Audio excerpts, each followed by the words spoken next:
ரஞ்சித் அண்ணன் நாங்கள் இப்போ எல்லாருமே மீட் பண்ணுறதுக்கு தான் மீட் பண்ணுறோம். எல்லா டேரக்டர்ஸும் மீட் பண்ணுறது ஏதோ ஒன்றுலேருந்து விடுபடுறதுக்கு தான் சார் மீட் பண்ணுறோம்.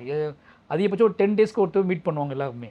மீட் பண்ணும்போது சின்னதாக ஒரு சீரியஸாக பேசினா கூட சும்மா இருக்க மாட்டேங்க அப்படின்ட்டுருவாங்க.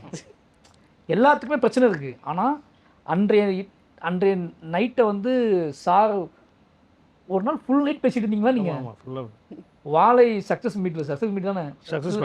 இல்லை சார், ஆடியோ லான்ச் முடிச்சு நைட்டில் ட்ரெய்லர் லான்ச் முடிச்சு சார். அவ்வளோ ப்ரெஷர் இருக்கும். நாங்கள் சார் லேட்டாக தான் வந்தார், 10 மணிக்கு வந்தார். ஃபுல் காலைல 6 மணி வரைக்கும் சார் அவர் மட்டும் பேசிட்டு இருந்தார் சார். நான் கேட்டுட்டு இருந்தேன் சார். 6 மணிக்கு நைட்டு 10 வரைக்கும் பேச ஆரம்பிச்சார். ராம் சார், ரஞ்சித் எல்லாரும் எனக்கு வாழை 2 நாள் ரிலீஸ் ஆக போகுதுங்கிறதே மறந்துடுச்சு எனக்கு. சீரியஸா வாழை படம் ரிலீஸ்க்கு முன்னாடி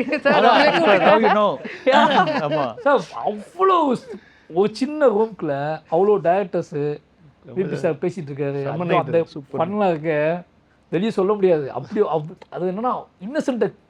ஒவ்வொரு டைரக்டருக்குள்ளேயும் நம்ம லெஜெண்டாக பார்க்கக்கூடிய மனிதர்களுக்குள்ள எவ்வளோ இன்னசென்ஸ் இருக்குன்னு இருக்குல்ல. அதை அன்றைக்கி நைட்டு தெரிஞ்சுக்கும் போது பயங்கர ஹாப்பியாக இருந்துச்சு.